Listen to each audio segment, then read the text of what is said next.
Assim, galera, que é meu mini paredãozinho. Tá aqui, ó. Tem dobradiça de porta aqui, ó. Ele abre e fecha. Cabe direitinho assim na picape estrada. Na picape estrada.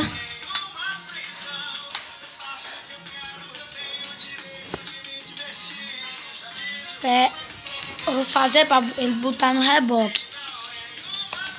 Qual que vocês acham melhor aí, ó? Vai puxar no reboque. Essa mini nova estrada. Então a S10. Pra puxar no reboque aqui. E aqui é meu mini paredãozinho.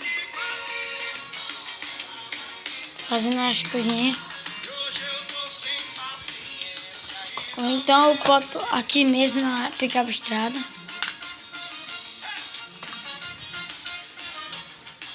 Fica bonita também. Deixa isso aí nos comentários qual é que você acha melhor. Se é aqui, ou então bota no reboque. E foi isso. Valeu!